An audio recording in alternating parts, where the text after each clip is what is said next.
창세기 3장에서 아담과 하와가 하나님께서 금지한 선악과를 먹고 순간 눈이 밝아져 부러워 숨습니다. 자신이 가난하며 연약하며 유한하다는 것을 알게 되었기 때문입니다. 선악과를 먹기 전에는 자신이 벌거벗은 것이 부끄럽지 않았습니다. 하나님의 은혜의 동산 안에서 부족함 없이 살았기 때문입니다. 그런데 하나님처럼 된다는 뱀의 유혹에 선악과를 따서 먹는 순간 하나님처럼이 아니라 자신이 가난하며 힘없고 유한하다는 것이 수치스럽게 느껴지기 시작하여 무화과 나뭇잎으로 자기 몸을 가립니다. 이 수치스럽다는 것은 비교 대상이 있다는 것이죠. 누구일까요? 하나님이 그때부터 비교의 대상이 된 것입니다. 그럼 뱀이 주장하는 것처럼 하나님처럼 산다는 것은 어떤 삶일까요? 이제 에덴 동산에서 벗어나 하나님처럼 살려면 힘이 있어야 합니다. 자본의 힘입니다. 그래서 경제가 뒷받침을 해 주어야 합니다. 학문과 권력, 명예를 얻어야 인정을 받습니다. 창세기 16장에 보면은 하나님이 아브라함을 인정할 때 믿음으로 인정했다. 로마서 1장 17절에도 그 믿음을 의롭게 여겼다. 그러니까 성경에 인정받는 모습이거든요. 그러나 이제 아담과 하와는 그러한 인정이 아니고 사람에게 인정을 받으려고 한다는 것입니다. 그러나 하나님은 인간을 하나님의 형상대로 창조하여 하나님과 동등한 자격을 이미 인간에게 주셨습니다. 그래서 아담과 하와는 에덴 동산에서 하나님과 대등한 자유를 누리며 살고 있었습니다. 선과 선악과 옆의 생명나무 열매를 먹으며 생명의 삶을 살아가고 있었던 것입니다. 그러나 이제는 자본과 권력과 명예를 통해 힘을 구하며 자신의 본래의 모습인 가난, 연약, 유한을 무화과 나뭇잎으로 가리고 사탄의 권세인 죽음에 붙들린 삶을 살아가게 된 것입니다. 사도 바울은 마지막 때가 되면 사람들이 고통한다고 합니다. 성경 부분 말씀 한번 읽어볼까요? 디모데후서에 있는 말씀입니다. 사도 바울이 디모데후서를 통해서 말씀을 하고 있는데 디모데후서 3장 1절부터 3절까지 한번 볼까요?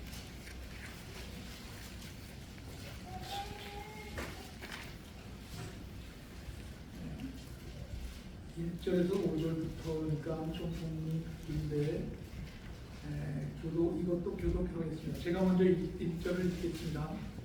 그대는 이것을 알아두십시오. 말세에 어려운 때가 올 것입니다.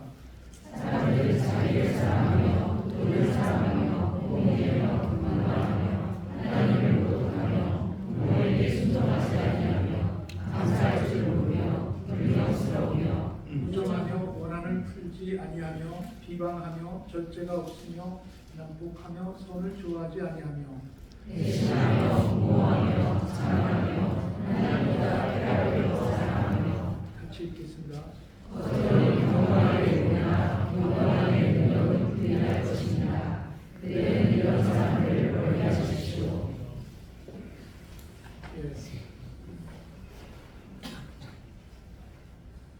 마지막 때가 되면 사람들이 고통한다고 합니다. 교우 여러분, 지금 사도 바울의 말씀을 읽었는데요. 어떤 생각이 듭니까? 사도 바울이 마지막 절에 돌아서라 하는데 그렇게 돌아서기가 잘 되지가 않습니다. 그래서 고통스러운 것입니다. 돌아서려고 하는데 그게 안 됩니다. 술 중독에 걸린 사람이나 도박에 젖은 사람들을 보면 멈추고 싶은데 안 된다는 것입니다. 어떤 분은 다시는 도박을 안 하겠다고 손가락을 자르고 그리고 붕대를 감고 다시 도박장으로 들어간다는 것입니다. 돌아서려 하는데 안 됩니다. 그래서 고통스러운 삶, 고통스러운 시대를 살아가는 것입니다. 우리 표준 번역은 어려운 때, 일절에 어려운 때라고 하는데 한글 개혁은 고통하는 때라고 기록되어 있습니다. 그래서 저는 이 고통한다는 말을 저는 어떻게 생각하냐면 스스로 통제할 수 없는 상태로 봅니다. 이게 한계를 정해야 되는데 그게 잘 안 되는 것입니다. 그래서 마음이 많이 아픕니다. 내가 바라고 원해도 되지가 않습니다. 팔레스타인에서 임시 휴전이 끝나고 다시 전쟁을 선포한 것 같습니다. 과연 인류는 전쟁의 폭력, 국가 폭력에서 벗어날 수 있을까? 인류는 스스로를 보호하며 통제할 수 있을까? 기후위기 시대 1.5도씨 마지노선이 지켜질 수 없다는 보도들이 나오고 있습니다. 북극의 얼음이 녹아 해수면이 상승하고 시베리아의 동토가 녹으면서 지하에 내장됐던 이산화탄소가 지상으로 노출되기 시작하면 온난화는 더 빨리 진행될 것입니다. 지구는 이전에 경험하지 못한 재난에 직면하게 될 것이요, 식량의 위기가 오고 그러면 국가 간의 전쟁이 불가피할 것입니다. 사도 바울이 마지막 때에 고통한다고 합니다. 원하지 않지만 통제할 수 없는 때가 온다는 것입니다. 인간이 스스로 힘을 갖고자 하는 욕심이 생기면서 사람들은 폭력적이 되어버렸습니다. 바로 카인의 모습입니다. 오늘 이 시대를 살아가는 우리는 집단화되고 상상을 초월하는 폭력과 자본의 힘에 익숙해져 있습니다. 익숙해져 있다는 것이 참 안타깝고 어쩔 수 없는 상황인가라는 것입니다. 2001년에 21세기가 시작되는 때 9.11 테러는 21세기 이후에 인류가 어떤 모습으로 살아갈 것인가를 상징한 사건입니다. 폭력에 대한 폭력이었습니다. 그런데 이 폭력은 이젠 거대한 개인의 폭력이 아니라 집단과 국가 간의 지구를 쪼갤 만한 그런 무서운 폭력이 되어버렸습니다. 미래에 대한 불안 때문에라도 힘을 비추게 두려고 합니다. 그래서 1등을 해야 하고 1등을 하지 않으면 그 힘에서 소외된 것에 대해 두려워하고 이것이 사회적 병리 현상으로 나타납니다. 대한민국 자살률이 OECD 평균 2배로 1위라고 합니다. 놀라운 것은 10대에서 30대 연령층에서 사망률 1위가 사고나 질병이 아니라 자살이라고 합니다. 오늘 이 사회가 젊은이들을 무척 힘들게 하고 있습니다. 최근 촛불교회가 함께하는 현장 예배를 보면 여전히 추모 예배가 많이 또 등장합니다. DLENC 고 강보경 추모, 택시 노동자 고 박용환, 이태원 참사를 통해 여전히 국가 조직의 폭력적인 모습은 그대로입니다. 최근 팔레스타인 가자에서 발생하는 폭력 사태를 보면 좀비가 따로 없다는 생각이 듭니다. 좀비는 바로 폭력만 남은 인간의 자화상이라고 할 수 있습니다. 남과 북이 여전히 배치되어 있는 상황 속에서 현 윤석열 정권은 군사 독재 때 상습적으로 자행되던 남북 갈등 구조를 키워서 정권을 유지하려 합니다. 힘에 대해 힘으로 대합니다. 이제는 전 지구적인 단위의 폭력에 노출되어 있습니다. 전에는 전쟁이 나도 저 먼 나라의 이야기이겠거니 하지만 이제 그렇지 않습니다. 기후이변이나 질병과 병충해도 여러분 경험했지만 코로나 바이러스 이후 모두 전 지구적이 되었습니다. 아마도 이러한 불안함, 이러한 현상은 두려움에서 비롯된 것 같습니다. 교회의 존재의 당위성이 있다면 이러한 좀비로 변하는 세상 속에 참 가치, 참된 생명의 삶이 무엇인지를, 평화가 무엇인지를 설명하는 것이 아니라 살아내야 하는 것입니다. 그런 면에서 지난달 우리 개척자들 승광호 박사님이 공평의 보고대회를 제주도, 부산, 대전, 서울에서도 이렇게 돌아가면서 하는데 제가 거기를 다녀왔습니다.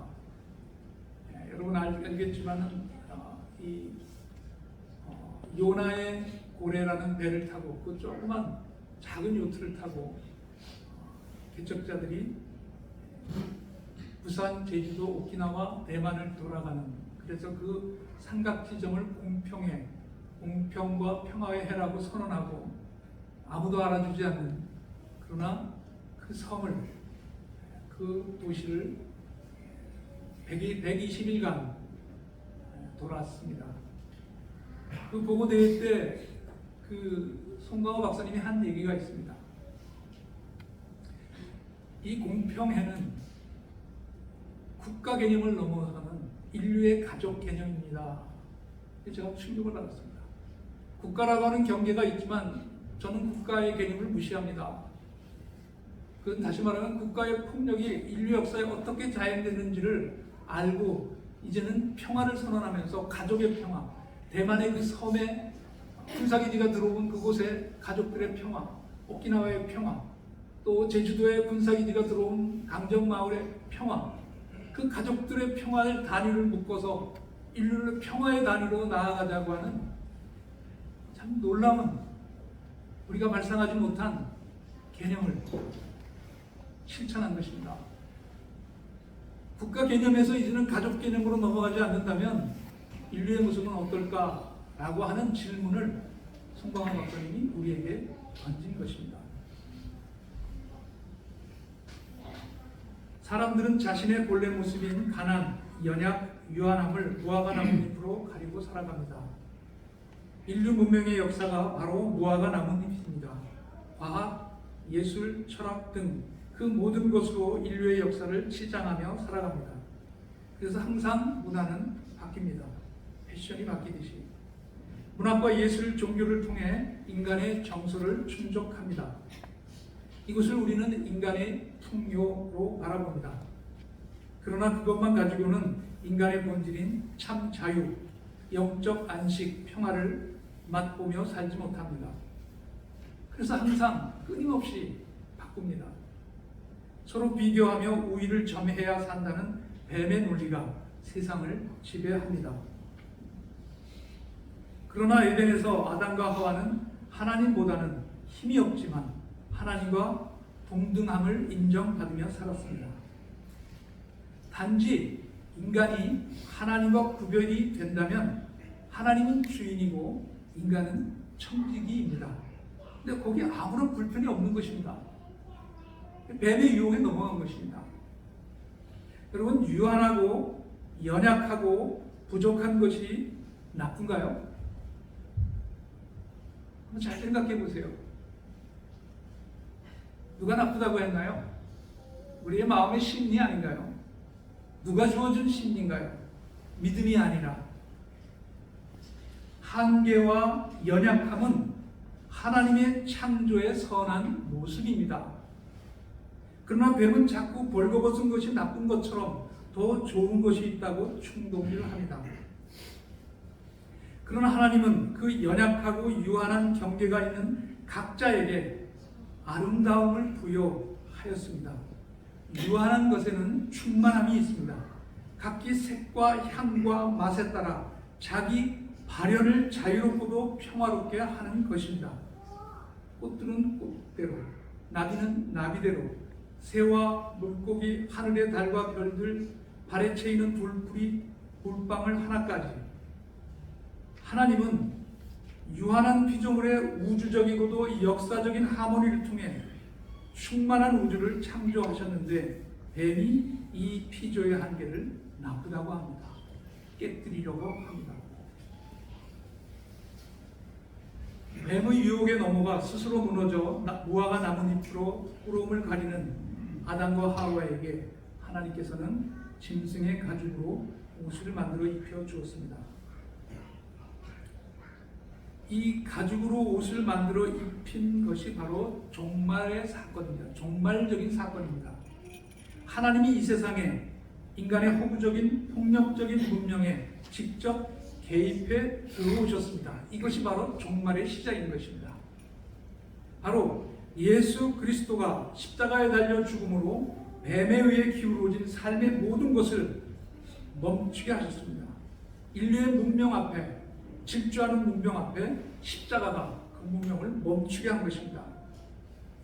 예수님은 폭력으로 살해당한 것이 아니라 스스로 아버지의 뜻을 따라 십자가에 달리심으로 죽음을 죽게 하셨습니다. 뱀이 에덴 동산에서 숨기고 아담과 하와를 속였던 죽음의 정체를 십자가에서 그대로 드러내 보이셨습니다. 또한 하나님의 인류를 향한 사랑을 동시에 보여주신 것입니다. 그래서 사탄의 힘은 거기에서 무너져 버린 것입니다. 거기에서 끝난 것입니다. 이미 이긴 것입니다. 예수님은 요한복음 16장 33절에서 내가 세상을 이겼다고 합니다. 14장 27절에서는 내가 평화를 너희에게 준다. 내가 너희에게 주는 평화는 세상이 주는 것과 같지 않다. 너희는 마음에 근심하지 말고 두려워하지도 말아라. 고 말씀하셨습니다. 여러분, 그렇게 십자가와 부활입니다. 구원의 신비입니다. 인간은 하나님처럼 되는 것이 아니라 하나님의 뜻, 하나님의 나라, 하나님의 말씀을 즐거워하며 그 말씀 안에 머무는 삶을 살아야 합니다. 수요일 요한복음 15장 포도나무 이야기에서 계속 이어지는 말씀의 중심은 아버지 하나님, 아들 예수, 성령님, 그리고 교회가 하나인데 계명을 지킴으로 아버지께로부터 오는 사랑 안에 모두 머물러 기쁨이 넘치는 삶을 살라고 주님은 말씀하십니다. 오늘 읽은 본문 말씀을 보면 이스라엘이 얼마나 메시아를 기다리고 있는지를 알 수 있습니다. 시므온, 안나 등 온 생애를 다 바쳐 기다리는 모습을 봅니다. 이 대림절에 2000년 전 연약한 인간의 모습으로 마구간에 태어나서 헤롯의 살해 폭력에 쫓겨 피신한 것처럼 지금도 여전히 팔레스타인에서 살해의 공포로 쫓기는 힘없고 가난한 아기 예수를 시몬과 안나처럼 기다림으로 우리 서로 같이 교회의 길을 침묵으로 기도하겠습니다.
내 평화를 너희에게 준다. 내가 너희에게 주는 평화는 세상이 주는 것과 같지 않다. 너희는 마음에 근심하지 말고 두려워하지도 말라. 주님의 평화가 여러분과 함께하기를 바랍니다. 좌우에 앞뒤 여러분과 평화의 인사를 나누기를 바랍니다. 제발 부탁합니다. 주님의 평화가 있기를 바랍니다. 우리가 이 식탁에 나올 수 있는 것은 주님의 부름이 있기 때문입니다. 또 익명의 성도가 이 성찬에 참여함으로 스스로 교회에 드러내는 것입니다. 이제 이 성찬을 살과 피를 먹고 마시며 나도 세상의 밥이 되겠습니다.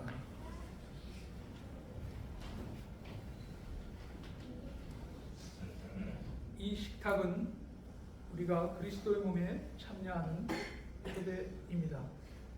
우리가 나눈 떡과 잔은 그리스도의 몸과 하나 되는 거룩한 탁임입니다.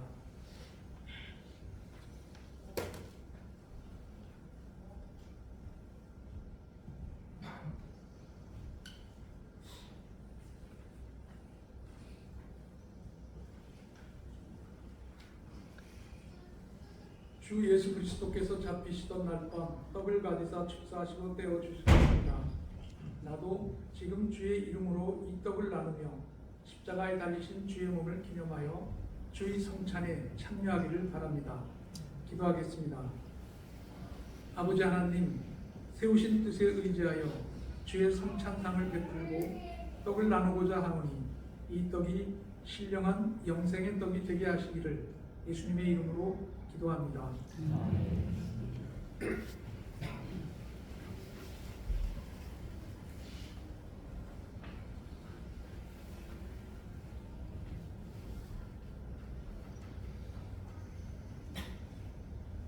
우리 주님께서 식후에 잔을 가지사 축사하신 후에 제자들에게 주시며 가라사대 이 잔은 나의 피로 세운 새 언약이니 이것을 행하여 마실 때마다 나를 기념하라 하였습니다. 우리도 이 잔을 받을 때 합당하게 받음으로 언약의 축복이 새로워지기를 예수 그리스도의 이름으로 기도하겠습니다. 기도하겠습니다. 아버지 하나님, 자비하신 은총으로 주의 백성된 우리가 이 성찬에 참여합니다. 이 잔을 통해 우리 주의 사랑을 본받아 우리도 서로 용서하고 사랑하게 하시기를 예수님의 이름으로 기도합니다.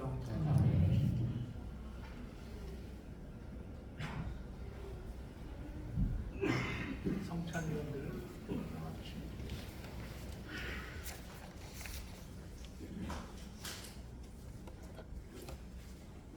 먼저 성찬위원들부터 참여하겠습니다.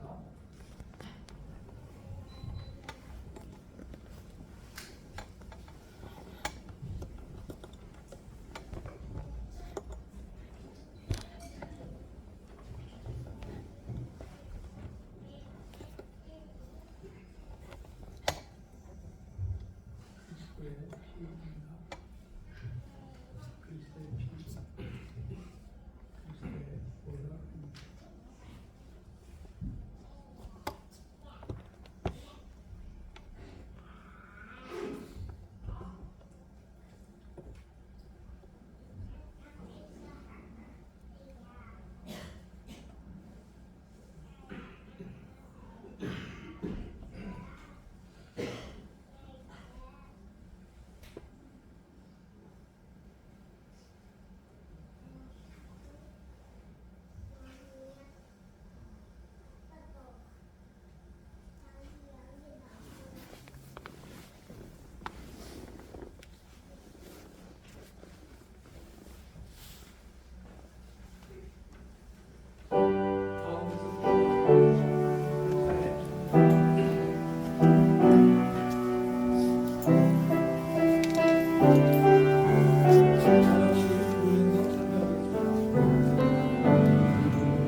다 같이 부르겠습니다.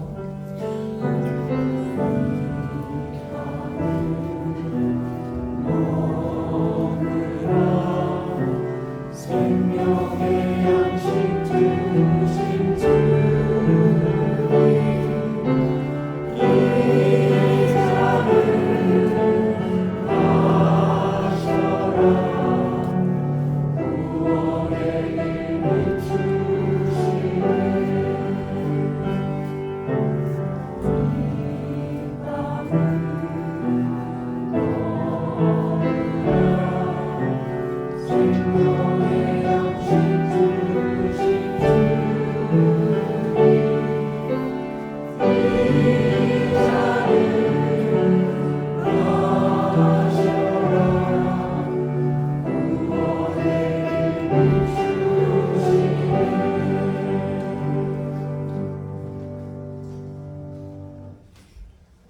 다 같이 기도하겠습니다.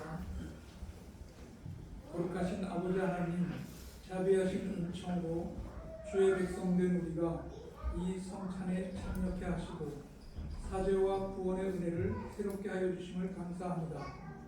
우리를 복음에 합당하게 행하여 항상 예수의 죽으심과 다시 사심을 몸에 짊어지고 빛을 전하여 하나님 아버지께 영광을 돌리게 하옵소서. 예수 그리스도의 이름으로 기도드리옵나이다.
안정공원 예배로 드립니다.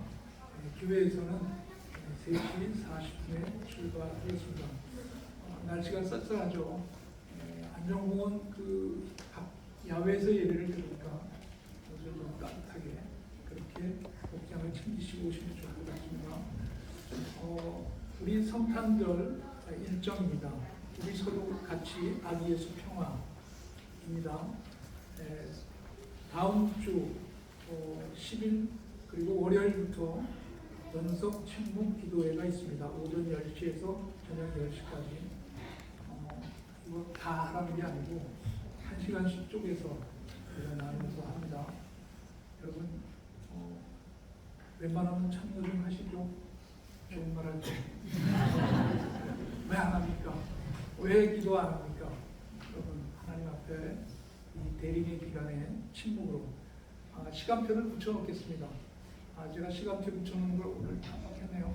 구역을 통해서 시간표를 공유할 테니까 자기가 참여할 수 있는 시간에 이름을 써서 그 시간에 침묵 기도로 대림을 기다렸으면 좋겠습니다.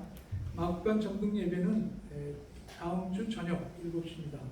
그리고 성탄 찬양 성가대 찬양의 밤은 17일 주일 저녁입니다.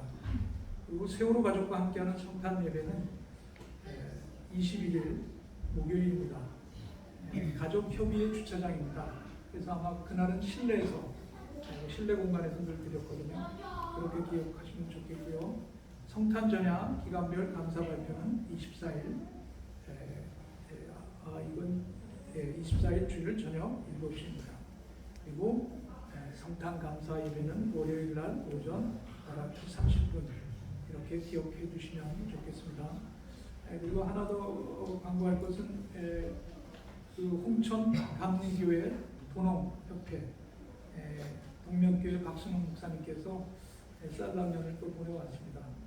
이거 진짜 좋습니다. 자연농법으로 기름도 채소 기름으로 정말 몸에 좋은 아이들 라면 먹는다고 막 먹지 못하게 하지 말고 좋은 라면 나누면 좋을 것 같습니다. 가격은 28,000원이고요.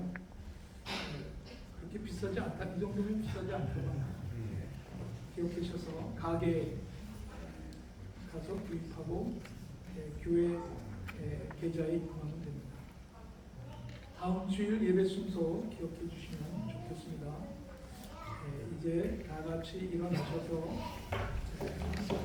선한 능력으로 찬양 축도 예배 마치겠습니다.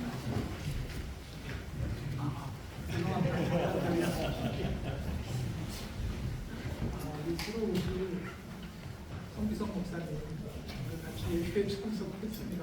잠깐 앞으로 나오셔서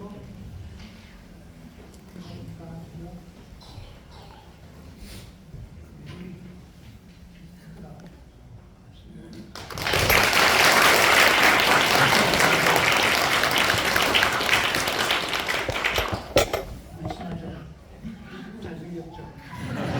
내림절에 오셨습니다. 인사 나누고 하면 좋을 것 같습니다. 다 같이 일어나서 선한 능력으로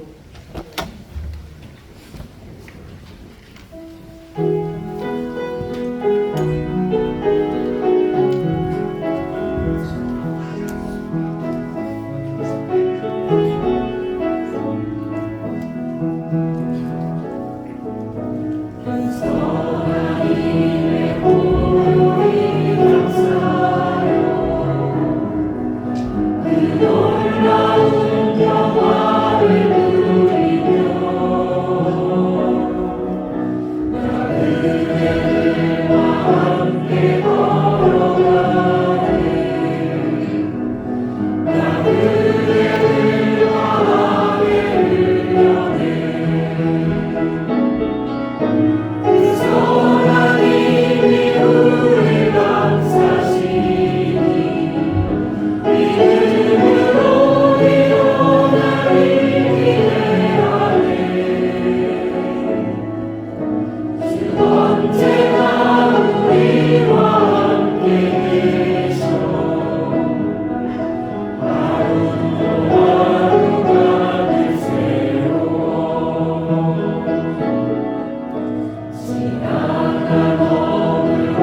함께 성령의 감동 또 그 은총 아래 시몬과 안나처럼 기다리기 원하는 교우들 머리 위에 이제 영원토록 함께 하기를 축원하옵나이다.